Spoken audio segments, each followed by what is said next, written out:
Welcome to the Leadership Spark podcast, where we equip you to be the great leader your people deserve. This is Corey, and today I'm going to venture into some territory that is pretty controversial in the college football world. And I'm going to try to connect something that happened recently in the college football world to I think, a very important leadership principle to remember that I was reminded of as I've watched this unfold. And so a little bit of context. I currently live in the state of Alabama.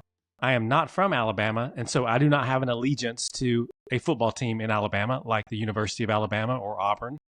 And I'm actually a Clemson fan. And so this past, recently, there was a game between the University of Georgia and Auburn. And again, I'm not a Georgia fan and I'm not an Auburn fan, but there was something controversial that happened in that game. And I'm not going to get into what I think about what happened, but there was a debate about Kirby Smart.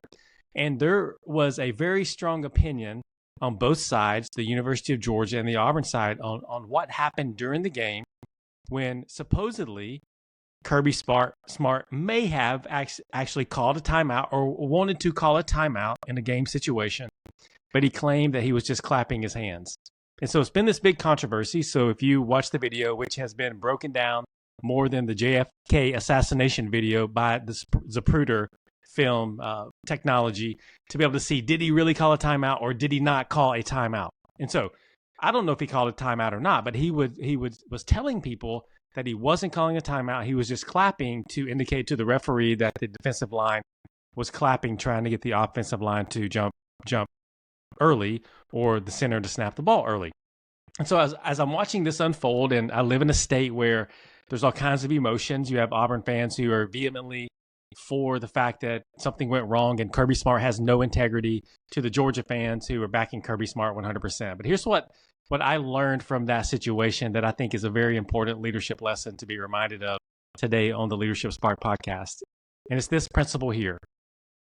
You judge yourself, I judge myself by my intent. Other people judge me by my actions. So as a leader, I can judge myself based on my intent, but other people are judging me based on my actions. And so I was reminded of this because Kirby Smart, we don't know what his intent was. We don't. Only he does. And his intent may have been to indicate to the ref that the defensive line was clapping. But a lot of people saw an action that indicated that he had actually called a timeout. And it created this debate that has been pretty heated for several days now.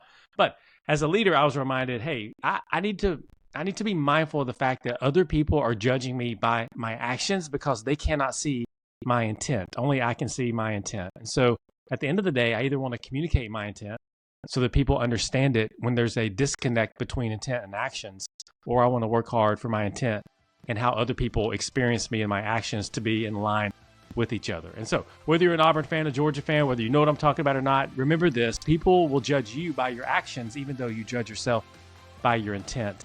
And if you remember that, it may prevent a lot of controversy that can happen whenever there's a disconnect between both of those.